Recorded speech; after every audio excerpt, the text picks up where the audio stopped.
الحمد لله رب العالمين والصلاة والسلام على رسوله الكريم نبينا محمد وعلى آله وأصحابه أجمعين وبعد. أعوذ بالله من الشيطان الرجيم. بسم الله الرحمن الرحيم. يا أيها الذين آمنوا كتب عليكم الصيام كما كتب على الذين من قبلكم لعلكم تتقون. روزے کی حالت میں کیا جائز ہے اور کیا ممنوع ہے اور کیا ہے جس کی وجہ سے روزہ فاسد ہو جاتا ہے. آج کے درس میں انشاءاللہ العزیز ان چیزوں کو بیان کریں گے. تو سب سے پہلے یہ جان لیجئے بعض کام ایسے ہیں روزے کی حالت میں اگر کیے جائیں تو جائز ہیں. سب سے پہلا کام ہے مسواک کرنا. مسواک خشک ہو یا تر، برش کی صورت میں ہو یا اس کے ساتھ ٹوتھ پیسٹ، ہر طرح سے اپنے منہ کی دانتوں کی صفائی کرنا روزے کی حالت میں جائز ہے. صحیح بخاری شریف میں رسول اللہ صلی اللہ علیہ وآلہ وسلم کا یہ فرمان مبارک ہے: لولا ان اشق علی امتی لامرتہم بالسواک عند کل وضوء. اگر مجھے اپنی امت پر مشقت کا ڈر نہ ہو تو میں انہیں ہر وضو کے ساتھ مسواک کا حکم دے دوں. امام بخاری رحمہ اللہ تعالی فرماتے ہیں اللہ کے نبی صلی اللہ علیہ وآلہ وسلم نے اپنے اس فرمان میں روزہ دار یا جس نے روزہ نہ رکھا ہو ان کی کوئی تخصیص نہیں فرمائی، کوئی استثناء نہیں ہے. روزے کی حالت میں بھی تو نمازیں آتی ہیں اور اس مسواک کا تعلق صرف منہ کی حد تک ہے، دانتوں کی صفائی کی حد تک ہے. برش کے ذریعے ہو جائے، حتیٰ کہ اہل علم وہ ٹوتھ پیسٹ کی بھی اجازت دیتے ہیں کیونکہ انسان اس کو اپنے حلق سے نگلتا نہیں ہے. حلق سے نگلے تو روزے کے خراب ہونے کا خدشہ ہے. تو پہلی چیز یہ ہے مسواک روزے کی حالت میں ہو سکتی ہے اور رسول اللہ صلی اللہ علیہ وآلہ وسلم کا پسندیدہ عمل تھا مسواک کرنا. اسی طرح روزے کی حالت میں غسل کیا جا سکتا ہے. رات کے وقت غسل فرض ہو گیا، آپ صبح اٹھے، سحری کا وقت ہے. اب اگر آپ غسل کرنے لگ جائیں تو سحری کا وقت نکلتا ہے، تو اب کیا کیا جائے؟ آپ سحری کر لیں، سحری کرنے کے بعد پھر آپ غسل کر لیں. غسل جنابت یا فرض غسل رسول اللہ صلی اللہ علیہ وآلہ وسلم کے متعلق ہماری مائیں یعنی نبی پاک صلی اللہ علیہ وسلم کی ازواج مطہرات بیان کرتی ہیں کہ رمضان کی راتوں میں بعض اوقات نبی اکرم صلی اللہ علیہ وسلم ہم سے قربت فرماتے اور پھر اگر سحری کا وقت کم ہوتا تو پہلے سحری کھا لیتے پھر اس کے بعد غسل فرما لیتے. یغتسل وہو صائم، آپ روزے کی حالت میں غسل فرما لیا کرتے تھے. اسی طرح اگر دن میں سوئے وقت احتلام ہو جائے، جو اللہ کی طرف سے ایک بشری معاملہ ہے، اس سے روزے کو کوئی فرق نہیں پڑتا کیونکہ انسان بے بسی کے عالم میں ہے، اس کا کوئی اپنے اوپر کنٹرول نہیں. لہٰذا روزے کی حالت کے اندر اگر احتلام ہو جائے تو اس سے کوئی فرق نہیں پڑتا. اسی سے یہ بات بھی جان لیجئے اگر گرمی کا موسم ہو، اب تو اللہ کا شکر ہے کہ اللہ نے روزے ٹھنڈے کر دیے ہیں. بہرحال اللہ اس موسم کو ہمارے لیے باعث رحمت بنائے، باعث زحمت نہیں. ایک طرف فصلیں تیار ہیں، کٹائی کا دور ہے اور پھر ایسے حالات کے اندر یہ طوفانی سلسلے، طوفانی بارشیں، در حقیقت یہ اللہ کی طرف سے پکڑ کا ایک سلسلہ ہے. تو اللہ سے دعا کرنی چاہیے، اللہ ان بارشوں کے سلسلوں کو سب کے لیے باعث رحمت بنا دے۔ تو اگر گرمی کا موسم ہو، گرمی کے موسم میں آپ اپنے سر کو دھو لیں، نہا لیں، غسل کر لیں، جسم پر پانی بہا لیں، آپ کپڑا گیلا کر کے اپنے سر پہ رکھ لیں، تو یہ تمام کے تمام امور جائز ہیں۔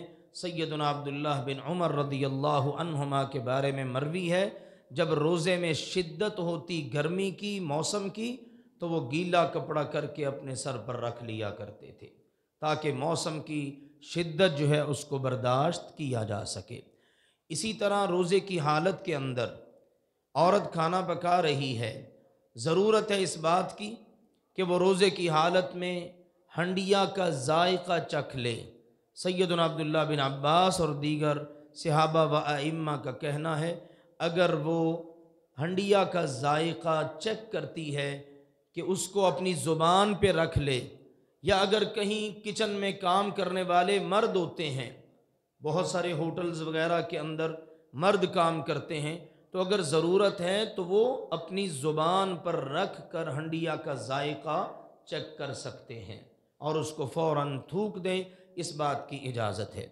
اسی طرح روزے کی حالت کے اندر آپ آنکھوں میں سرما ڈال لیں، آپ سر کے بالوں کو تیل لگائیں، جسم کو تیل لگائیں، بالوں میں کنگھی کریں، آپ خوشبو لگا لیں۔ اسی طرح سے اگر ضرورت پڑے کانوں میں دوائی ڈال لیں، آنکھوں میں دوائی ڈال لیں، تو ان تمام امور کی اجازت ہے۔ البتہ ناک میں دوائی ڈالنے سے بچنا ہے۔ اس کی دلیل یہ ہے کہ رسول اللہ صلی اللہ علیہ وسلم نے فرمایا، بالغ فی الاستنشاق الا ان تکون صائما، ناک میں پانی چڑھانے میں دوران وضو مبالغہ کرو، ہاں اگر روزہ ہو پھر اس سے بچنا ہے۔ یہ اس بات کی دلیل ہے کہ ناک کے ذریعے چونکہ جو بھی آپ ناک میں پانی ڈالیں، دوائی ڈالیں، وہ سیدھی حلق میں اترتی ہے۔ اسی لیے اہل علم فرماتے ہیں ناک ایک ذریعہ ہے خوراک جسم میں پہنچانے کا۔ دیکھتے ہیں نا بعض اوقات اللہ معاف فرمائے مریض شدت کا مریض ہو تو اب اس کو خوراک کی نالی لگتی ہے، بعض اوقات منہ میں سے نہیں نکلتی، ناک میں سے لگا دیتے ہیں، تو یہ ناک جو ہے نا ایک ذریعہ ہے خوراک کا۔ باقی جو آنکھیں ہیں، کان ہیں، یہ خوراک جسم میں پہنچانے کا ذریعہ نہیں ہے۔ اس لیے میڈیسن کا استعمال اگر کرنا ہو تو پھر ناک میں نہیں، آنکھوں میں، کانوں میں دوائی ڈالی جا سکتی ہے۔ اسی طرح بعض اوقات مریض ہوتا ہے، اس کو ضرورت پڑتی ہے اپنے سانس کو، اس کے سلسلے کو برقرار رکھنے کے لیے انہیلر کی، دوران روزہ وہ لے سکتا ہے انہیلر، اس سے اس کے روزے کو کوئی فرق نہیں پڑے گا، روزہ اس کا قائم رہے گا، کیونکہ وہ خوراک نہیں، صرف ایک سانس کے تسلسل کو برقرار رکھنے کا ایک ذریعہ ہے۔ تو یہ تمام کی تمام چیزیں، اس کے علاوہ رسول اللہ صلی اللہ علیہ وسلم نے روزے کی حالت میں آپ نے سینگی بھی لگوائی ہے، سینگی مطلب حجامہ کروایا ہے۔ سیدنا عبداللہ بن عباس رضی اللہ عنہما فرماتے ہیں، احتجم رسول اللہ صلی اللہ علیہ وسلم وہو صائم، روزے کی حالت میں رسول اللہ صلی اللہ علیہ وسلم نے حجامہ لگوایا ہے، یعنی اپنے جسم سے خون نکلوایا ہے۔ اس سے ثابت ہوا اگر جسم میں سے خون نکلتا ہے تو اس سے روزہ نہیں ٹوٹتا۔ آپ سیمپل کے لیے اپنا خون دے دیتے ہیں، کسی مریض کو ضرورت پڑ گئی خون دینے کی، آپ نے خون دے دیا، آپ نے سینگی لگوائی، حجامہ کروایا، جسم سے خون نکلا، اس سے کوئی فرق نہیں پڑے گا۔ ایک خوبصورت اصول سیدنا عبداللہ بن عمر رضی اللہ عنہما نے بیان فرمایا، فرماتے ہیں جسم میں سے اگر کچھ نکلے اس سے روزہ نہیں ٹوٹتا، جسم میں کچھ داخل ہو تو اس سے روزہ ٹوٹے گا، اور وہ داخل بھی اس طرح سے ہو کہ وہ جسم کے لیے قوت کا باعث بنے، اور نکلنے والی اشیاء میں سے ایسی اشیاء نہ ہو کہ جن سے واقعی روزہ فاسد ہو جاتا ہے، جیسا کہ جاگتے وقت میں انسان احتلام والی کیفیت سے دوچار ہو، پھر تو روزہ بالکل فاسد ہو جائے گا۔ تو بہرحال یہ چیزیں ہیں۔ اسی طرح ایک مسئلہ پیش آتا ہے روزے کی حالت میں انجیکشن لگوانے کا۔ اس میں احتیاط اسی میں ہے کہ روزے کی حالت میں انجیکشن نہ لگوایا جائے، ٹیکا نہ لگوایا جائے، بھلے وہ کسی بھی قسم کا ہو۔ ہاں بعض اہل علم اجازت دیتے ہیں خوراک والا ٹیکا یا جسم کے لیے تقویت کا باعث بننے والا ٹیکا وہ تو نہیں لگوانا، البتہ اگر چوٹ لگ گئی ہے، اچانک کوئی مسئلہ پیش آ گیا ہے، جسم میں تکلیف ہے، آپ پین کلر اگر ٹیکا لگوا لیتے ہیں تو بعض اہل علم اس کی اجازت دیتے ہیں۔ احتیاط اسی میں ہے کہ افطاری کے بعد ٹیکا لگوایا جائے۔ اسی طرح بعض لوگ شوگر کے مریض ہوتے ہیں، انسولین لگانی ہوتی ہے، تو ان کے لیے بھی احتیاط اسی میں ہے، افطاری کر لیں اور افطاری کے فوراً بعد اپنے اگلے کھانے سے پہلے وہ اپنا انسولین لگا لیں۔ تو یہ بعض امور ہیں جو روزے کی حالت کے اندر جائز ہیں۔ اب جانیے کہ روزے کی حالت میں ممنوع کا کام کیا ہے۔ سب سے پہلے ممنوع رسول اللہ صلی اللہ علیہ وسلم نے فرمایا من لم یدع قول الزور والعمل به، جو بندہ روزہ رکھ کر جھوٹی باتیں کرنا اور جھوٹے کام کرنا نہیں چھوڑتا، فلیس للہ حاجۃ فی ان یدع طعامہ وشرابہ، اللہ تعالیٰ کے اس کا بھوکا اور پیاسا رہنے کی بھی اللہ کو ضرورت نہیں ہے۔ تو کتنی خوبصورت بات ہمارے سامنے آ گئی۔ صرف آپ نے کھانے پینے سے نہیں رکنا روزے کی حالت میں، آپ نے روزے کی حالت میں غلط باتیں کرنے سے، جھوٹ بولنے سے، فراڈ کرنے سے، دو نمبری کرنے سے، چال بازی سے، کسی کو جناب اللہ معاف فرمائے تکلیف دینے سے، کسی بھی انداز میں ان تمام چیزوں سے بھی بچنا ہے، نہ قول ایسا نہ فعل ایسا۔ تو کتنا بڑا المیہ ہے آج مسلمانوں کا، روزے کی حالت میں بظاہر کھانے پینے سے تو رکتے ہیں لیکن یہ تمام کے تمام سلسلے جاری رہتے ہیں، دماغ ہر وقت اس طرف چلتا ہی رہتا ہے کس طرح کسی کو جناب نقصان پہنچانا ہے۔ تو اس لیے سوچنا چاہیے، تو اصلاح نہیں، رسول اللہ صلی اللہ علیہ وسلم نے سختی سے منع کیا، بلکہ یہاں تک فرمایا اذا کان صوم یوم احدکم، جس دن تم میں سے کسی کا روزہ ہو، فلا یرفث ولا یسخب، کوئی بےہودگی نہیں کرنی، کوئی دو نمبری نہیں کرنی، کوئی بےہودہ گفتگو نہیں، کوئی بےہودہ حرکت نہیں، بلکہ فرمایا ان سابہ احد، اگر کوئی اس کو گالی دے دے، او قاتلہ یا اس سے لڑ پڑے، فلیقل ان امرؤ صائم، تو وہ اتنا کہہ دے بھئی میرا تو روزہ ہے۔ روزے دار نے بس یہ کرنا ہے، نہ گالی کا جواب دینا نہ لڑائی کا جواب دینا۔ اندازہ کیجئے کس قدر احتیاط بتائی گئی ہے روزے کی حالت میں۔ تو ممنوع کاموں میں سر فہرست یہ ہے۔ اسی طرح سے جان بوجھ کر قے نہیں کرنی، خود بخود قے آ جائے روزے کو کوئی فرق نہیں پڑے گا، اور اگر بندہ قے کر دے، بعض اوقات ڈاکٹرز کہہ دیتے ہیں یا بندہ خود ایسا محسوس کرتا ہے مجھے متلی والی کیفیت ہو رہی ہے، یہ ہو رہا ہے، تو پھر وہ قے کر دیتا ہے۔ اگر قے کر دی تو روزہ ختم، پھر اس کی بعد میں قضا دینی پڑے گی۔ اگر خود بخود قے آ گئی تو اس سے روزے کو کوئی فرق نہیں پڑے گا۔ اسی طرح سے رسول اللہ صلی اللہ علیہ وسلم کی خدمت میں ایک شخص حاضر ہوا، اس نے کہا اللہ کے نبی جی کیا مجھے اپنی بیوی سے روزے کی حالت میں قربت کی اجازت ہے، میں اس کے قریب آ سکتا ہوں؟ آپ نے فرمایا کہ نہیں۔ پھر ایک اور شخص آیا، سیدنا ابو ہریرہ رضی اللہ عنہ اس حدیث کے راوی ہیں، اس نے کہا جی مجھے اجازت ہے، آپ نے فرمایا آپ کو اجازت ہے۔ تو سیدنا ابو ہریرہ رضی اللہ عنہ بیان کرتے ہیں جو نوجوان تھا نا، اس کو رسول اللہ صلی اللہ علیہ وسلم نے اپنی بیوی کے قریب آنے سے بھی منع کر دیا روزے کی حالت میں۔ ایسا نہ ہو کہ پھر اس کے بعد جماع کی کیفیت بن جائے، اس سے تو پھر روزہ بالکل ختم ہو جائے گا نا، پھر بڑا کفارہ دینا پڑے گا، جس کا ذکر اس سے قبل درس میں ہوا تھا کہ 2 ماہ لگاتار روزے رکھنے پڑیں گے، یا 60 مسکینوں کو کھانا کھلانا پڑے گا، غلام آزاد کرنا پڑے گا، یہ والا پھر کفارہ۔ تو اس سے بچانے کے لیے نوجوان کو منع کر دیا، بوڑھے کو آپ نے اجازت دے دی۔ تو یہ چیزیں ہیں روزے کی حالت کے اندر ممنوع کاموں میں سے ایک یہ بھی ہے کہ میاں بیوی ایک دوسرے سے قربت کرنے سے پرہیز کریں، یہ بہتر ہے۔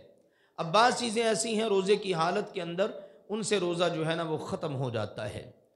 نمبر 1 جان بوجھ کر کھا پی لینا، کسی نے جان بوجھ کر کھا پی لیا، اللہ نے پابندی لگائی کلو وشربو، اس وقت تک کھاؤ پیو جب تک طلوع فجر نہ ہو جائے، پھر کیا کرو ثم اتموا الصیام الی اللیل، پھر رات تک یعنی مغرب تک تم نے کچھ نہیں کھانا پینا، جان بوجھ کر کھا پی لیا تو پھر وہی کفارہ دینا پڑے گا۔ ہاں اگر بھول کر کھا پی لے، فرمایا اذا نسی احدکم، جب تم میں سے کوئی بھول جائے اور روزے کی حالت میں کھا پی لے، اس کو چاہیے فلیتم صومہ، اپنا روزہ پورا کرے، فإنما أطعمه الله وسقاه، کیونکہ اس نے بھول کر کھایا پیا ہے، اللہ نے اس کو کھلایا ہے، اللہ نے پلایا ہے، کھا پی بھی لیا اور روزہ بھی پورا ہو گیا۔ یہ بھول چوک کی صورت کے اندر ہے، جان بوجھ کر اگر کھا لیا یا پی لیا تو پھر روزہ ختم ہو جائے گا۔ اسی طرح خواتین سے متعلقہ مسائل میں مینسز وغیرہ کے ایام ہو یا نفاس کی شکل ہو تو اس صورت میں بھی روزہ ختم ہو جائے گا۔ یہ ہیں وہ بعض اہم اور بنیادی امور، تو جواز کے امور زیادہ تر ہیں، ممنوعات اور روزے کو خراب کرنے والی چیزیں چند ایک ہی ہیں، ان کو ہمیشہ مد نظر رکھنا چاہیے اور میکسیمم کوشش کی جائے کہ ان سے بچا جائے، جان بوجھ کر قے نہیں کرنی، اسی طرح سے روزے کو خراب کرنے والی کوئی حرکات نہیں، کوئی فضولیات نہیں، کوئی بیہودگیاں نہیں، کوئی اپنے جذبات کو ابھارنے والی برانگیختہ کرنے والی گفتگو نہیں۔ یہ جس طرح بعض لوگ وقت گزاری کے لیے ویڈیوز دیکھتے ہیں، فلمیں دیکھنا شروع کر دیتے ہیں، بہت سارے چینلز نے رمضان کے اندر ایسے بیہودہ قسم کے پروگرام شروع کر رکھے ہوتے ہیں، رمضان ٹرانسمیشن کے نام سے، بے پردہ لڑکیاں جناب اس کے اندر، اور صبح کے وقت بھی پروگرام چل رہے ہیں، دن بھر چل رہے ہیں۔ ایسی فضولیات سے میکسیمم بچیں، زیادہ سے زیادہ قرآن پاک کی تلاوت کریں، اپنا تزکیہ کریں، اپنا محاسبہ کریں، استغفار کریں، درود شریف کی کثرت کریں۔ یہ وہ عمل ہیں کہ جن کو بکثرت روزے کی حالت میں سر انجام دینے کی کوشش کرنی چاہیے۔ اللہ ذوالجلال والاکرام ہم سب کو توفیق عطا فرمائے، اللہ ہمیں ایسے عمل کرنے کی توفیق دے کہ جو رب کی رضا کا ہمیں حقدار بنا دیں۔ آمین۔ وآخر دعوانا ان الحمد للہ رب العالمین۔